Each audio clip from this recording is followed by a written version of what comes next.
Hi everyone, and welcome to a webinar on programming, and we're really moving from visual programming to text-based programming. And really there's been quite a bit of interest from you guys out there asking, can we do some more on programming, a bit more in depth than what we did originally. And we've also found out that this transition from visual programming through to general purpose programming is something you want to sort of know a bit more about. So who better to get than Jason Vearing? He's going to come and help us out on this. And you know, I've been working through some of the things he's put on YouTube, and I've really been impressed with some of the bits and pieces he's shared with me in terms of how to program and to use JavaScript for one thing. But before I hand over the reins to Jason, just wanted to say some of the things about today's webinar. We've got some handouts. One of the handouts is basically just some things of what we're going to be covering. And as I mentioned with Jason, he's provided some YouTube tutorials, and I'd really recommend having a look at those in your spare time to follow up this webinar. And also we've produced some DT Hub resources linked to JavaScript lessons, so there's two there that you can have a look at. And Jason's kindly let us share the PowerPoint for today. Now I know we've loaded up the PowerPoint with plenty of different ideas, and hopefully we get through as many of those as possible today. Before I hand over to Jason, I just wanted to think about today like the mindset of coding and programming, and I think Jason will go through a bit of that. You know, we're sort of really looking at when you're doing JavaScript or Python, it's about that detail. And you know, I think that'll come through today in our webinar about just really making sure we're looking at, you know, the detail of, you know, looking through typos and all those sort of things, because it's a whole way of thinking and the mindset that you've got to go through with persisting and trying to trace back those errors. But there's going to be lots to learn today, so hopefully we'll enjoy that. Our audience today, we've got about 209 registrations, and just to see where you all sit in terms of where you come from. So good day to New Zealand, kia ora, the land of Tim Bell. So I think we've got about 30 registrations from New Zealand, so well done. And looks like the All Blacks are in there somewhere, all watching. We've got plenty of people across Australia as well, and a couple in from America as well. So there we go. Enjoy it. If you have any questions, we've got the question facility there. You can ask questions. I will interrupt, Jason, I'm sorry, if we do have some questions, and we'll go through that. But I think for me now, I'll hand over to you. And, you know, I'm really looking forward to getting stuck in and just transitioning from visual programming across through to general programming and looking at what you've got to share with us. So thanks, Jason. Okay, well, thank you very much, Martin. I just want to make sure I get the best setup we can to start with. Okay.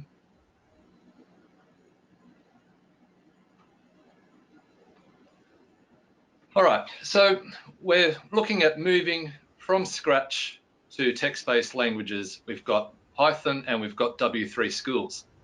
Now, to make this as easy as possible, I'm using online platforms. So we've got an online Python platform and an online version of JavaScript, so that we can essentially just go from one tab to the next to the next. So we'll have a concept or an idea done in Scratch first. We know it works. We follow that same logic when we go over to here and over to here. So the first 5 minutes or so of this webinar are probably going to be the hardest in just the setup part. But then once we've got that, then it should be fairly smooth. I'm also going to say it's probably not realistic to be able to follow along for this webinar like typing along. But if you can just watch and get the concepts intuitively, and when you get the slides, have a go yourself. And if you get stuck, I'm happy for anybody to reach out and ask me. All right, so I'm just going to show you how I set these up. So Scratch, I'm assuming you all have had some experience with Scratch. If you haven't, Google Scratch, and there it is, and you would create your account so that you can save your work and share it and so forth. Now the Python one, REPL, it's kind of hard to remember.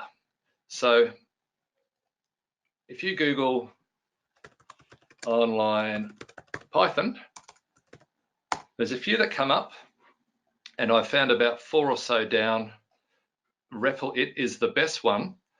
It doesn't crash in my experience, but you can actually, it saves your work as you go, and you can share the URL. So if you name this,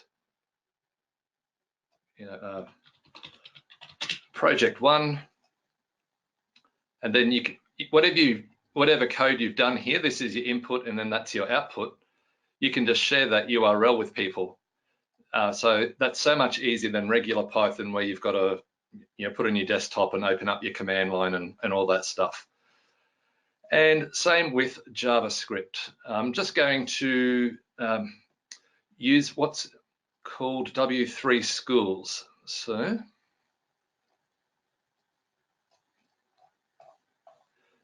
once again, Google W3 Schools, and you can go here to HTML tutorial, and if you scroll down a little bit, you get a try it yourself window.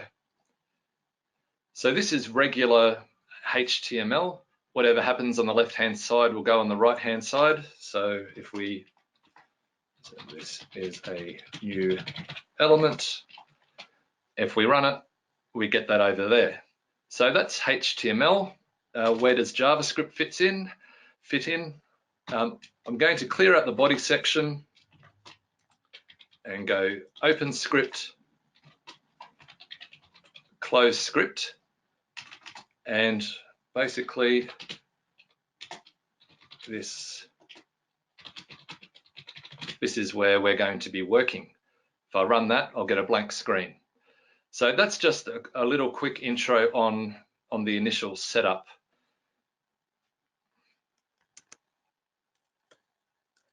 So then once we've got the setup, the first test is just to get an output on each one.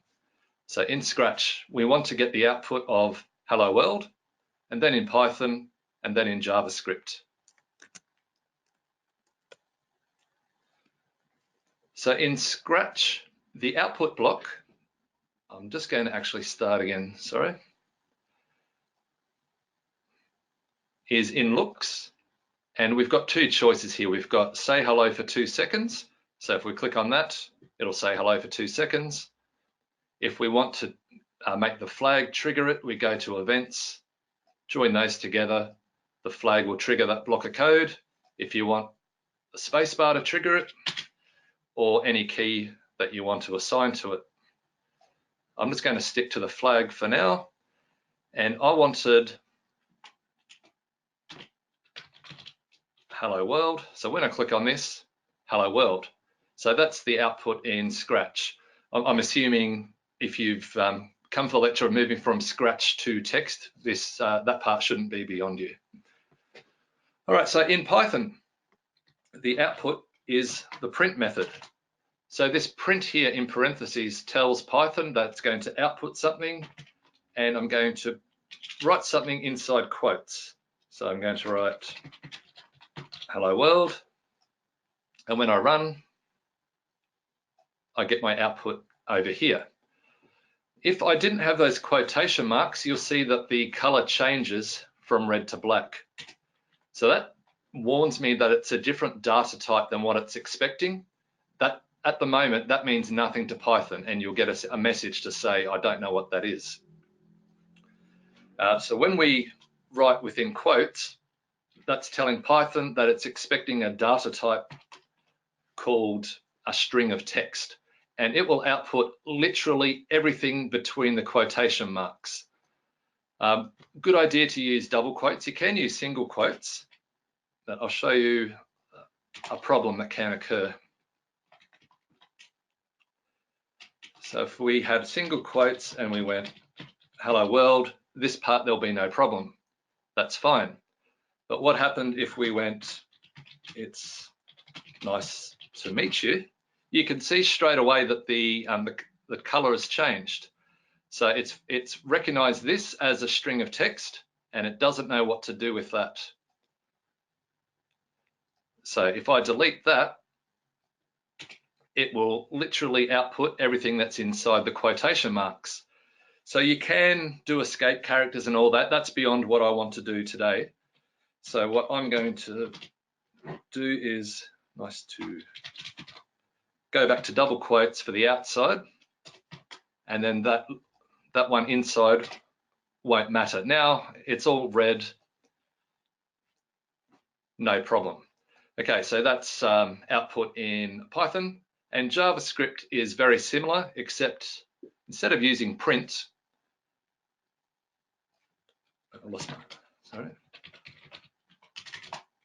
open script, close script. Instead of using print, we've got two methods: alert, parentheses, semicolon. And this will do a pop-up window. So if I do hello world, I'll get a pop-up window. If I wanted to write over here, this is the document window. Up the top here, it says document type. So if I said document.write, it will output over to here. Now there is a third method of outputting in JavaScript where you create an element and you tell it to output there. I'm not going to even go there today. So I'm primarily going to use document.write as my output.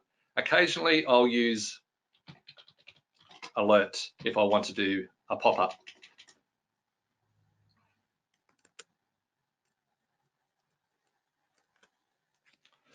Okay, so far so good. So we've set up the three environments. We've got output in Scratch, Python, and JavaScript.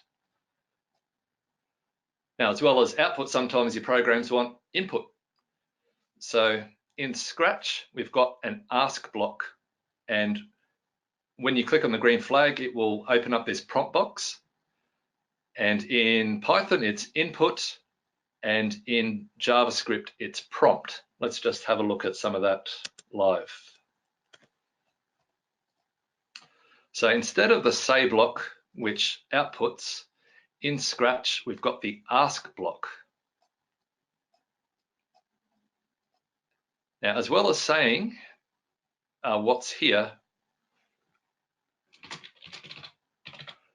I can type, and if I click on this answer part here, I can see that it actually stores that input as a variable that we can then use later on in programming, or in our program, sorry. So that's the ask block is for getting input into Scratch. And I'm going to jump over to JavaScript because it's very similar. So instead of document.write, I'm going to use prompt, and I'm going to type in what is your name, and when I run this, I get this pop-up box. Now the only difference is it doesn't create the variable to store it like Scratch did automatically.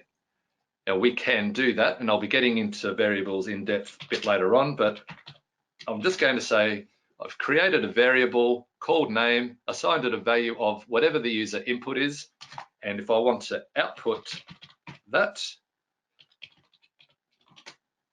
output the name or the property of this variable called name, it will output whatever I type in. So if I said my name was Luke, it will output the input. So we've got input and output. So with Python, it's input. And it looks a little bit different. What happens is that you get this spot here that you can now start typing in.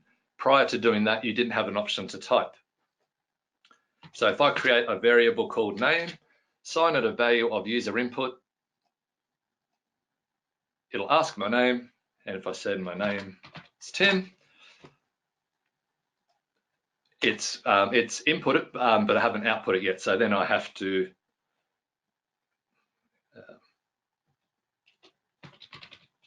print the value of this variable.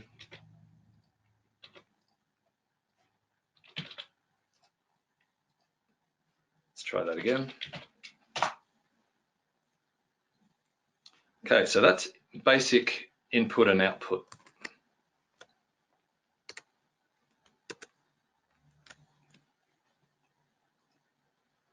So after we've got a handle on inputting and outputting, the next concept is this big word called concatenation, which is a really big word for join. You can see Scratch here, they've got join. And in keeping with the Hello World theme, just to start with, we're just going to concatenate the two words as separate strings of text and concatenate it so that it looks like a single output to the user. In Python, we use the print output. Instead of one big hello world string of text, we've got one string plus another string, so that they're concatenated. And in JavaScript, we're outputting string 1 plus string 2. And there's two issues we're going to encounter, the issue of spacing and the issue of concatenating integers and strings in Python. So I'm just going to show you what that looks like. Okay, so in Scratch, in operators, we've got join. So it's already done it for me. If I output, we've got hello world. And I just want to change it slightly so that I've got hello. Now I'm going to take out the spacing deliberately because this will be something that I'll end up doing at some point today. I guarantee you I will end up not putting the spacing in. So you can put space on the left-hand side. That fixes that problem. Or you can put the space on the right-hand side. Now that might seem like a really obvious thing, but sometimes when you're concatenating, you have no way of adding space to either of them. Sometimes you're concatenating two variables, you've got no way of putting space in between them. So what you can do in that case is that you can actually put in a bit of space in between them. So there should be no space here. And if I go in between there and hit space, so this is all about making the output presentable to the user. So that's concatenating in Scratch. If we concatenate in Python, going back to output,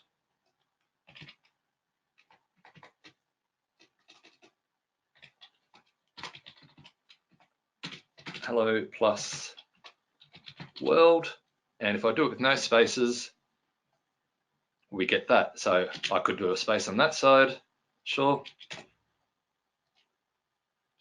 I could do a space on this side. If I have no option to do a space on either of them, I could add in a space there and concatenate that. And I could put a comma like so, or of course I could have put the comma in here.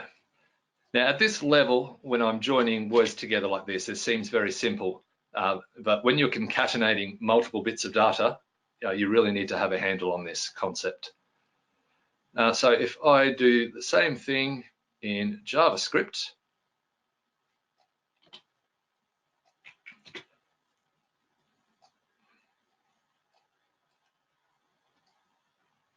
but instead of print, I want to document.write, and we need a semicolon at the end. That's just a way that JavaScript knows that you've finished. It doesn't recognize spacing, and it will just keep the program running. You need to put a semicolon at the end, much like a full stop in English. So I don't need to do anything more with there. But, so that's just explaining the issue of spacing. Now, the bigger issue is concatenating different data types of integers and strings. So in Scratch, you can join strings and numbers together, no problem. And JavaScript is also a loosely typed language, so it will also let you do that.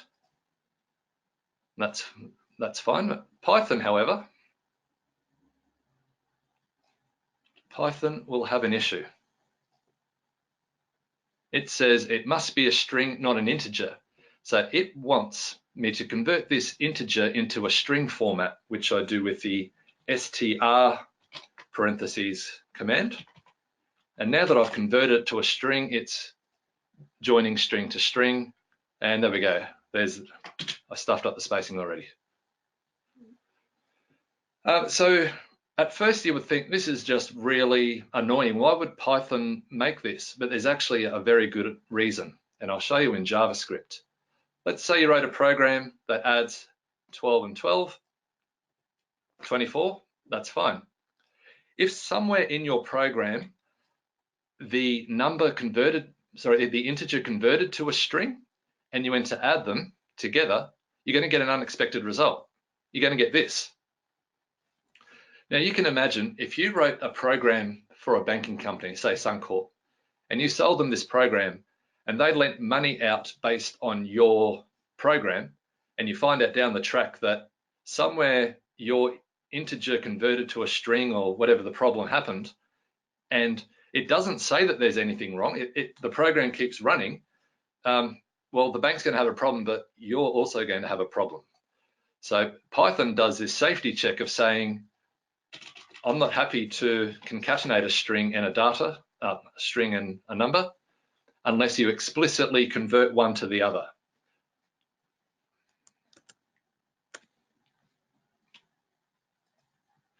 Okay, now variables. This is the big one. So this is where the rubber meets the road, so to say. So variables are about how do programs remember data.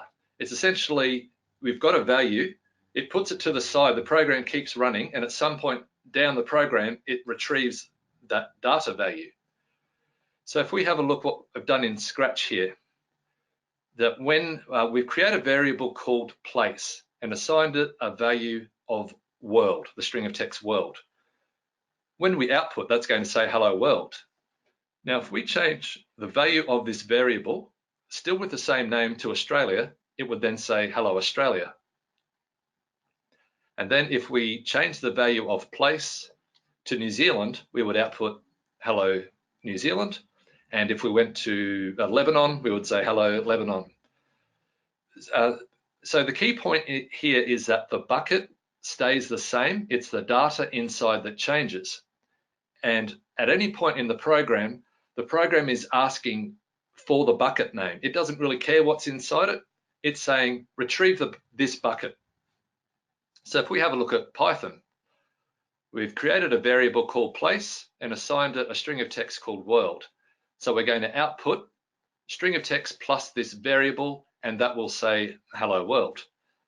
Exactly what we did in Scratch. And very similarly in JavaScript, the difference here, we need this var keyword to create the variable, and we need the semicolon at the end. Otherwise, everything else is fairly similar with what we've covered. So to bring home the point, okay, yep. Operators we touched on before. It's essentially one way is for concatenating, but another way is for multiplication or getting bigger than or larger than. And we're going to need this in one of the upcoming programs, which is why I've jumped to it. But before I do, I want to do this text-based adventure based on everything I've covered so far. So just a quick refresher. So we've done output, input, concatenating. We've touched on variables. We'll see it in action as I do this next activity, and operators.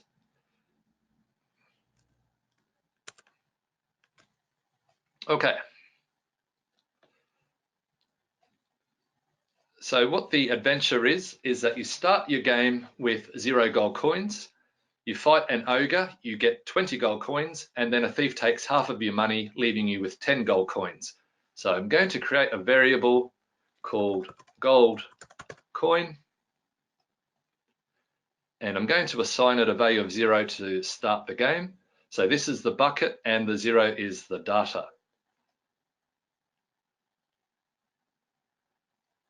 I'm going to concatenate and output.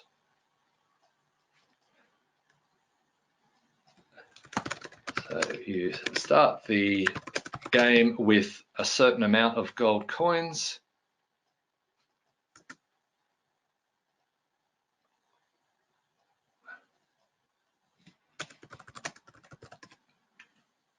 Actually, I'll take that.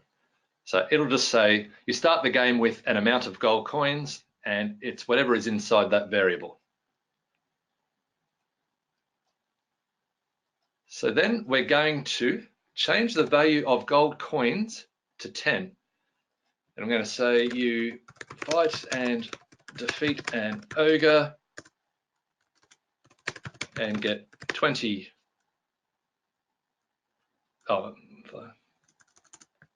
Ogre. You now have, hopefully this works. So just watch over here. You start the game with 0 gold coins. You fight an ogre and you now have 10. I wanted 20.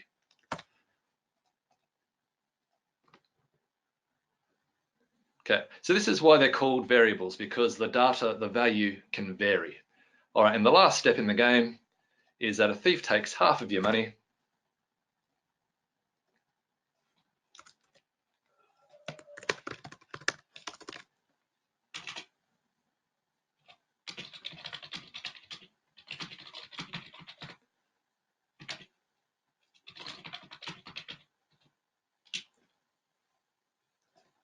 Start with 0, goes to 20, goes to 10. So the story makes sense to the user with this variable.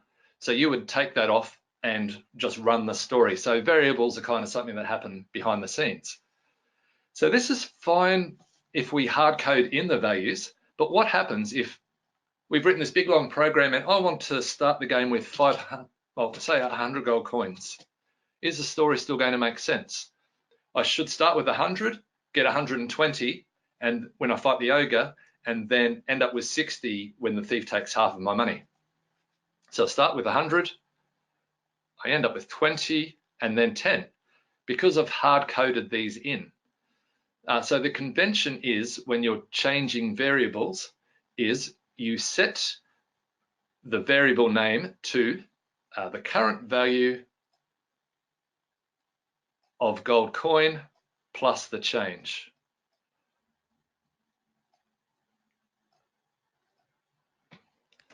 So this one says you start with 100.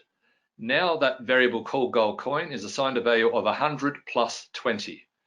And then I'm going to set this one to be, so the current value of gold coin divided by 2.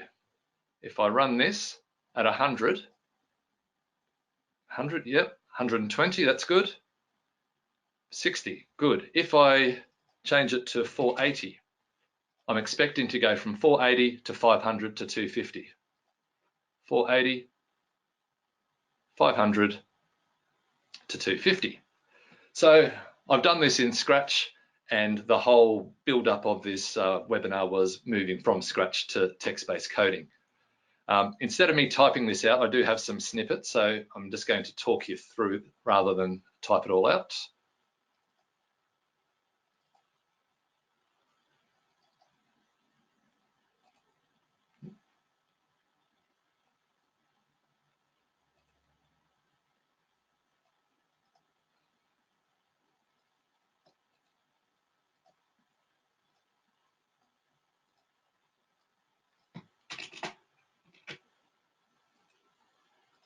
Didn't like that.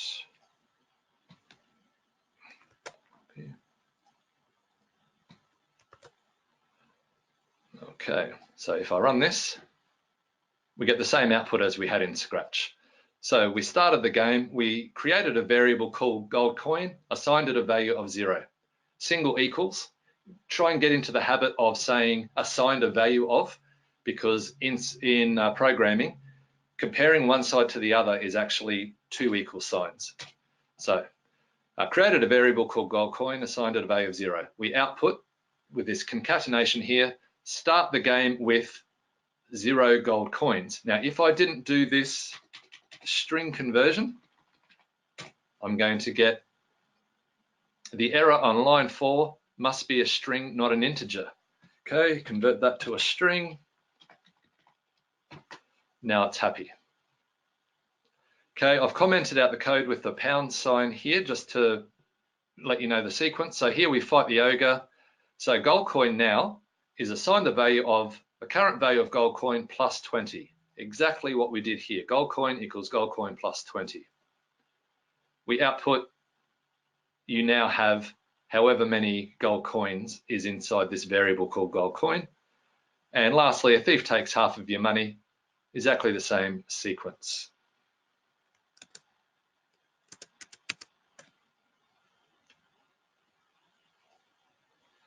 Okay, and this is just in the slides here so that you can take something home and work with that. So I've got the Python and the JavaScript code.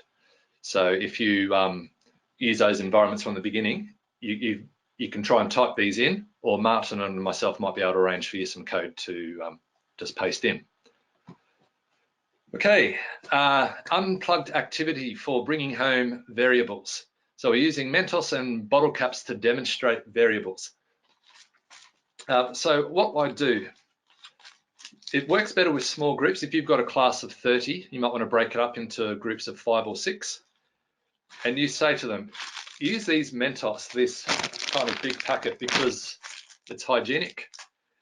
And you say to your students, you give them all a Mentos each, you put a sticker on it, and you get them to just write a number on it. And then they throw their number in. The idea is they can't easily find their number.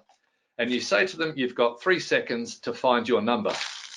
And you might have already put numbers on all of these, so it's very hard for them to find it. And so they're digging in here, and usually after 3 seconds, some people will find them, generally some people won't. So then you say, well, this is how computers work, is that we get a bottle cap, and this is the variable, like the bucket, and we put our data inside it.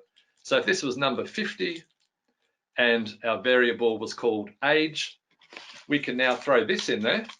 And now when they're given this, if there's only 3 or 4 variables to look through, they can easily find the data. And that's really the point. Or you can explain it like grains of sand. If you had a huge container of grains of sand, you would need a container to find one of those grains of sand. Jason, I was just wondering if you wanted your webcam on to show us that example with the... Sure, okay. That would have been much better. My apologies. That's all right. Okay, is that working? Yep, that's better. While I got you there, there was a question from John Morton. I'm just going to read it. The grayed out statement in some lines is important in the text-based programming, isn't it? So programmers can see what sections do what. So I think he's referring to comments here. So it's a good point, John. Do you want to just talk about that while we're here? Yeah, sure. So in Python, the commenting is done with a pound, or hashtag, I should say. And anything after that is going to be commented out. So it means the computer ignores what's written there. So it's just for you to keep a visual cue. And it's quite a good idea when you're writing a program is to just write it out with comments first. You might have 5 lines of comments and then you flesh out each one.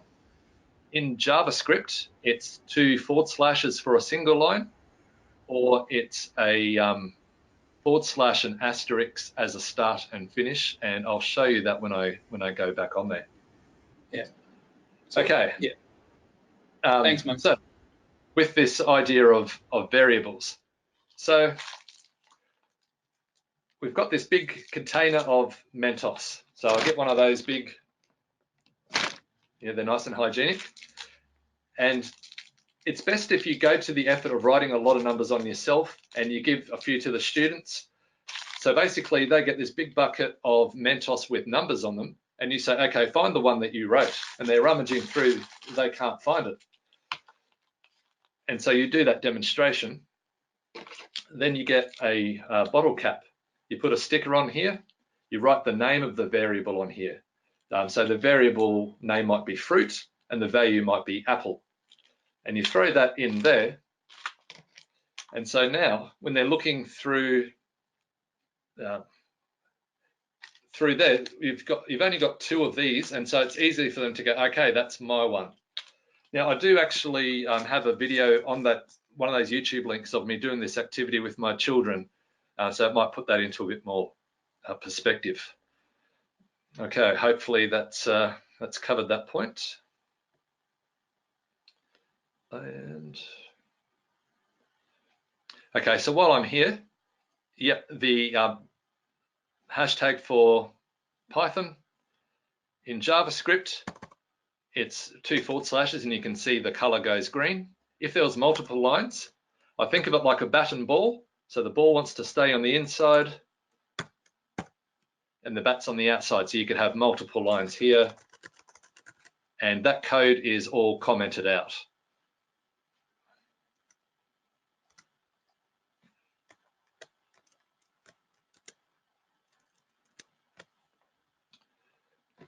Okay, so now we've got enough concepts to make something useful. We can make a Celsius to Fahrenheit converter. We're going to need user input. We're going to use some operators. We're following a formula. We're going to create variables, and we're going to concatenate an output. Now, I do have one on here. This one is far beyond anything that we're just going to do simple text with 3 lines of code, but just to show you what you can do in JavaScript if you know a little bit about web development. So I could put in user input with that prompt box, and it says 30 degrees Celsius is the equivalent of 86 degrees Fahrenheit. The picture isn't dynamic, that's just for looks.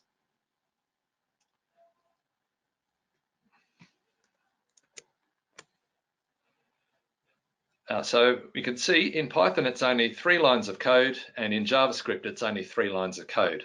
Just got to create a variable for the user input and a variable for Fahrenheit. So I'm going to make this one. So you would save this and create a new one. I'm just a bit short on time. Okay, so I'm just going to new. Okay, create a variable. I'm going to call this Celsius.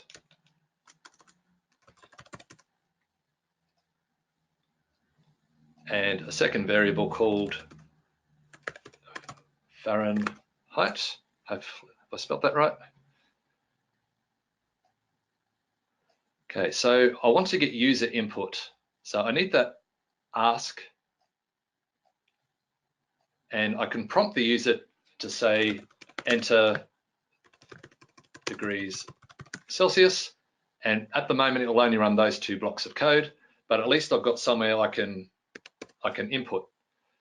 Now, as I mentioned before, it does create this variable that I can use, but just to move from Scratch over to TextBase, I'm going to actually throw this variable into the new variable. So what I've done is I've created a variable called Celsius is assigned the value of user input. So now if I entered in 25, and I don't need this blue one anymore. Okay, so the formula was, we've got a bit of order of operations here, but fortunately this one works out fine. So we had 9 divided by 5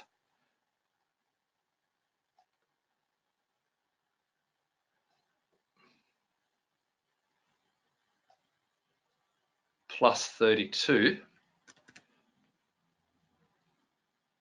So we want to get the user input. So user input multiplied by 9 divided by 5 plus 32, and we're going to say that that's what Fahrenheit is going to be assigned. And then I want to output the value of Fahrenheit. After I've done all this work, I want to output, I'll see it over here, but I want to output the value of Fahrenheit. So if I enter in 30, I should get 86. Okay. So I'm going to now do this in Python. So again, I would save this, create a new project. So the steps would be get user input, save as a variable called Celsius. Then I want to create a variable called Fahrenheit, and it's assigned a value of a formula, which is Celsius times 9 divided by 5 plus 32. And then what did I want to do is I wanted to output the value of Fahrenheit. Output the value of that variable called Fahrenheit. Okay, so hopefully I haven't lost anyone so far. So to get user input, we use input and we tell them what to ask for, otherwise they could input anything. So I'm going to say enter degrees Celsius. So if I run this, it tells me what to input and it lets me. However, it hasn't saved it as a variable. So I want to have a variable called Celsius. So Celsius is assigned a value of user input. And just to check, I'm going to output the value of that variable after we've done the work.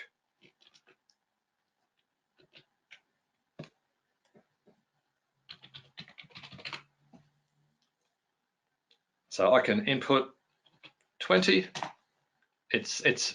So I know this works now. I don't need that anymore. I'm testing as I go. So now that I know I've got that first part done, I can go to now, I want to create a variable called Fahrenheit. Okay, so let's do that. Fahrenheit is assigned a value of this formula. So the formula is that multiplied by 9 divided by 5 plus 32. And I want to check that. So if I print out the value of Fahrenheit and run my program, I will need, I might as well just do this too.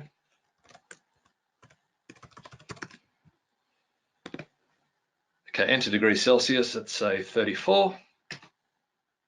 Okay, problem. It doesn't like the string and integer problem. So I would have to convert this to an integer. Let's try again. Enter degrees Celsius. So far so good. And I have printed there. It's done the work to work out what Fahrenheit is and it's printed out Fahrenheit. So it's essentially what I should have done is put that there. So that's the bare bones of the program. Anything will work now if I do 38. So you might want to use some of your newfound concatenation skills and output something to the user to say the Celsius you entered is something plus degrees Fahrenheit, and I bet you I've done the spacing issue. Okay, what didn't it like was here, I've got strings and integers, so I need to convert that part to a string. And honestly, you do get used to this. So 45. The Celsius you entered is, and I need to, so this is the situation I was talking about before. where you could put a space on one side or the other. I cannot put a space here. I could add a space in, or I could put a space here.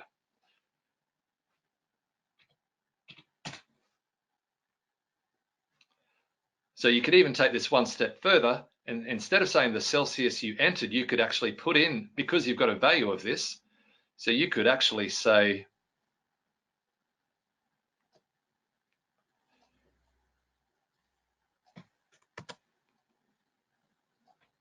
Celsius plus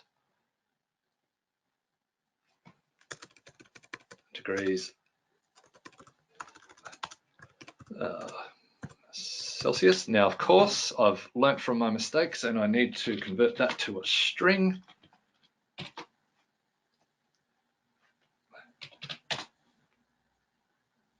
So this is sort of how you build up that concatenation so that as far as the user is concerned, it's a coherent sentence comprised of all these bits. Okay, so then I tend to just copy all of that, go into JavaScript and change what needs to be changed. So there's a few things. First of all, my comments need to be green. So instead of the pound, I'm going to go /.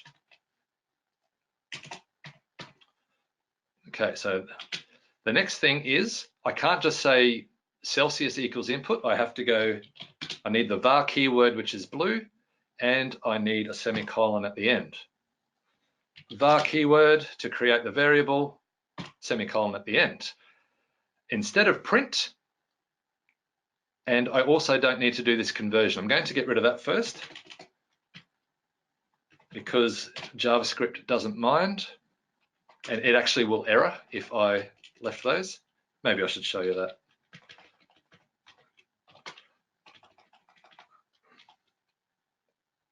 String, stuffed up. And so instead of print, we have document.write. Okay, fingers crossed. Nope, something went wrong, and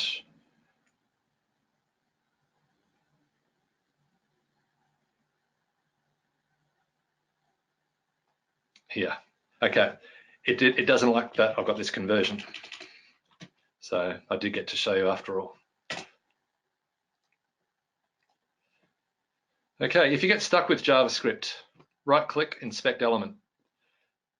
It's not perfect, but you can go to the console and get a bit of a clue. When I run it again, it doesn't like, it's nothing I can't work out quickly under pressure.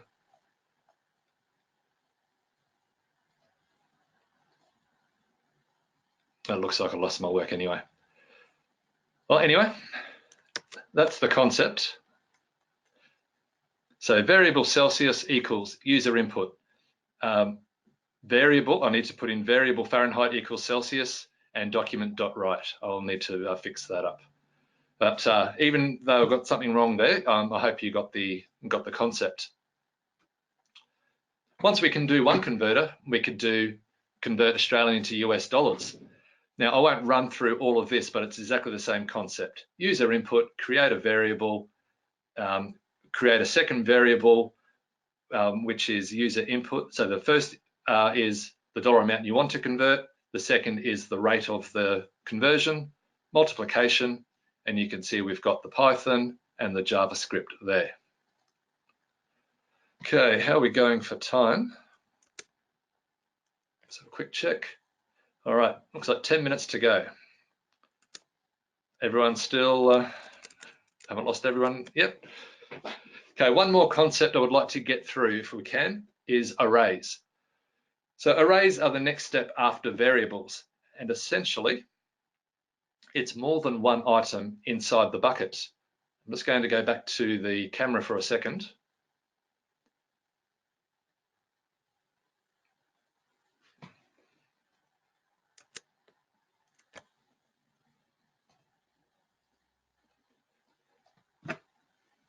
The prop I use for this is a medication container, and put our Mentos in here. In this case, I've got 0, 1, 2, 3, full of Mentos. So in text-based languages, it's a zero-based index, which can be a bit of a jump from Scratch. But essentially, your whole concatenation and everything would say item 1 of the array, or item 0 of the array, or item 1, or item 2, or item 3. So I'm going to put this into practice or into context with a quick Avengers application. Once you get the concept, you could do something more age appropriate with your students.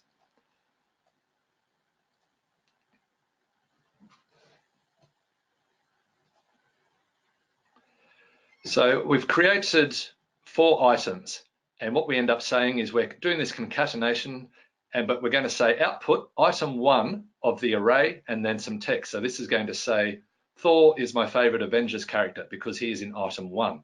If I put item 2 there, it would be Iron Man is my favorite Avengers character. So the difficulty comes that once you've got that idea down in Scratch, in these languages, it's a zero-based index.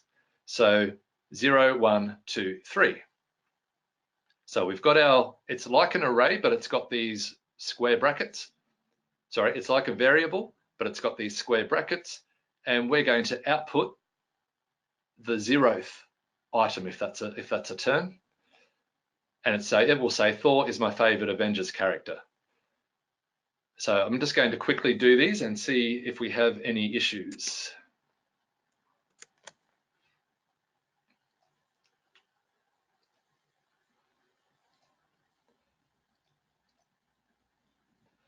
Okay, so in the same spot that we make a variable, they're called lists in Scratch.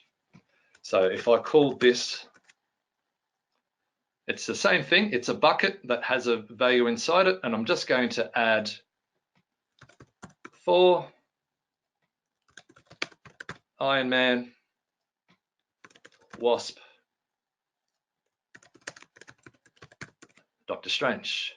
So those are the 4 items. If I output Avengers now, like we've been doing, if we pretend it's a variable and just output the whole thing, it'd be reasonable to expect you're going to get all 4. So then if we say, instead of all 4, just say item 1 of this array. And I'm going to hide that so that if I go into full screen now, it's going to say item 1. So then we can concatenate.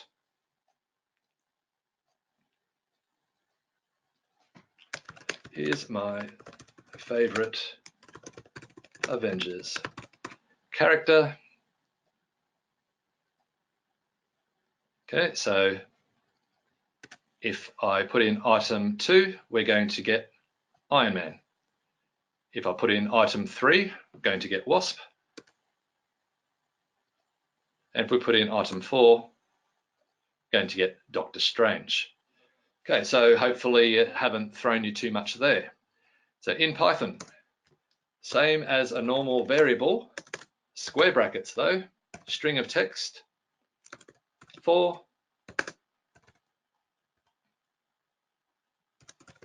Iron Man, Wasp, Doctor Strange. If we output all of that variable, what is the value of that variable at this point in time in the program? It's going to be all 4. We can use square brackets in here and say item 0, it's going to say Thor.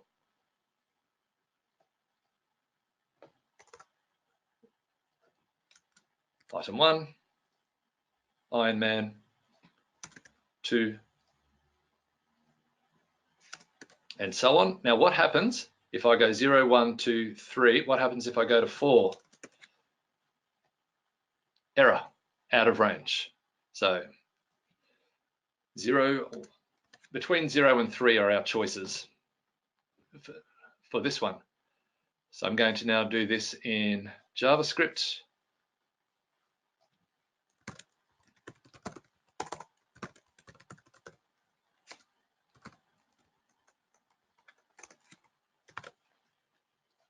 var keyword, semicolon on the end, and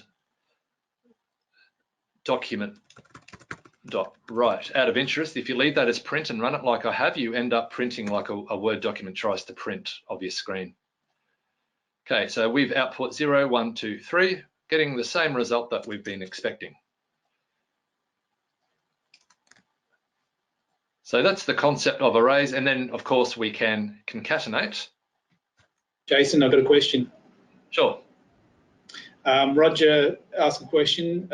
Basically, like when you've got an output, how do you make it go on? If you've got numbers of different things you want to come on screen, how do you make them rather than just run one after another? How do you make the output go one line at a time?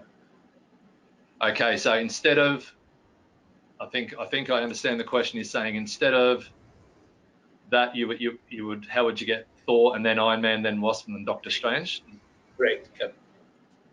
Yeah. So maybe not for this that example. Roger asked the example. I think he was working on some of the coding that you were going through earlier, and so I suppose it's got two different outputs. Yeah. If I understand correctly, a better way to do that is to use loops. And you create a variable and run it through a loop within a range of 1 to 12, for example. That's going to get a bit beyond what I'm covering just now. I could answer that question specifically maybe after we finish up. Yep. That's okay? Yep, no worries.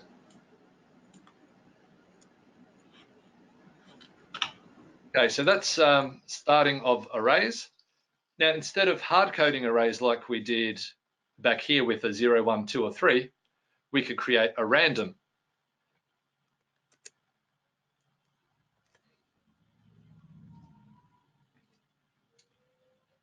In Scratch, it's nice and easy. Instead of item whatever, it's got a built-in random. So now,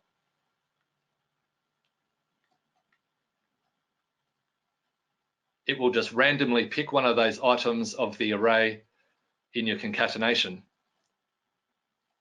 just with this item random of Avengers. So that's nice and easy in Scratch. Not so easy in Python and JavaScript, but the same idea. With Python, you have to quite often import modules. The idea here is that Python on itself is a very light language and only has the basics. So rather than something like JavaScript that's got a whole ton of stuff and you've got to dig in to find what you want, Python has hardly anything and you call in what you want. So I've now called in the, the random library or module. So now that I've done that, I can create a variable called rand number, assign it a value of random.rand integer between 0 and 0, 1, 2, 3. So this is now, if I just print the value of this variable now, I'm going to hide that one. I'm just going to output to make sure I have actually created a random number generator. 2, 3, that seems to be working. Yep, between 0 and 3. So I can get rid of that now that I've tested it. So now, in the past, what we did was we said, okay, I want to print item 0 or item 1 or item 2 and so on.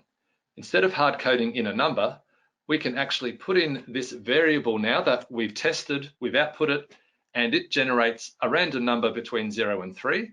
So if we put that in there, it will now output a random item from that array, and then we can concatenate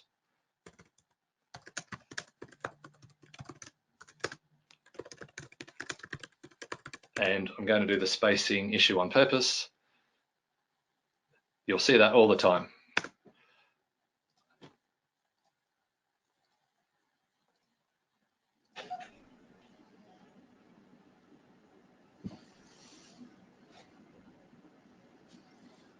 Okay, and we're just about to finish up, so I'll just quickly do this in JavaScript and then I think we're going to have to call it.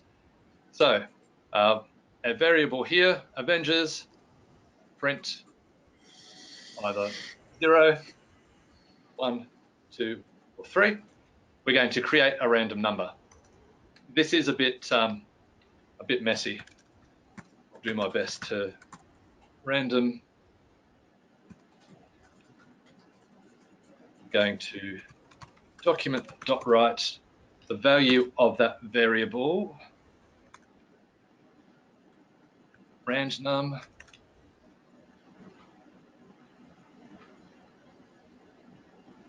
So is this outputting a random number? It is outputting a random number between 0 and 1, but it's not quite 1, and it's a long floating decimal point. So first thing I want to do is multiply it by how big I want to go. So now I'm at least getting numbers at the front, and then I just want to round it down with the math.floor method, which I know this is painful, but I do have a video on this that explains it a bit better.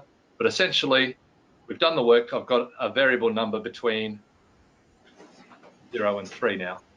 So now, same as what we did before, I can put that into the output. Instead of outputting Avengers 0, I can output a random item.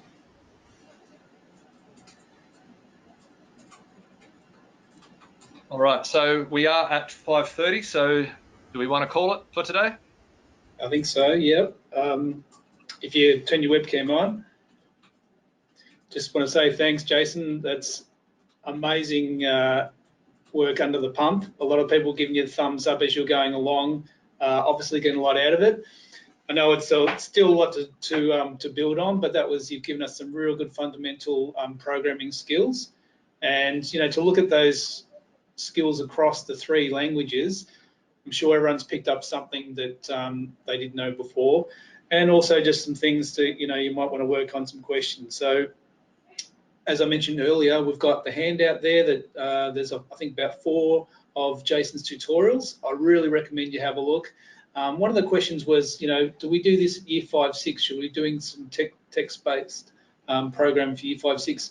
It's really, that comes into year 7 and 8, but we're just trying to show that progression from a visual programming language that the students probably would have used through, primary school and still in secondary school, but how do you make that transition? And I think, to me, Jason, you really showed it really well, like how to just go through those simple concepts and to, get the kids to understand how to do that.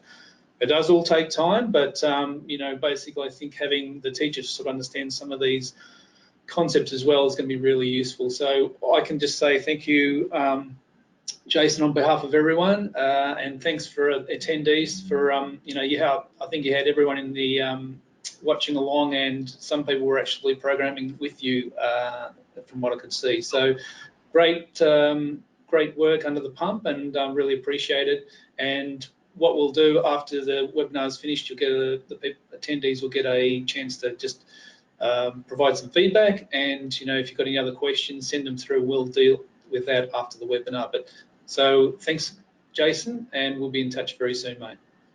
Okay, thank you very much. Right. Thanks. And our next webinar is on students with disabilities or special needs, and we're getting a new part of the website developed with some of those resources. So if you can make it in another month's time, that'd be fantastic, and we'll see you soon. Thanks a lot. Bye-bye.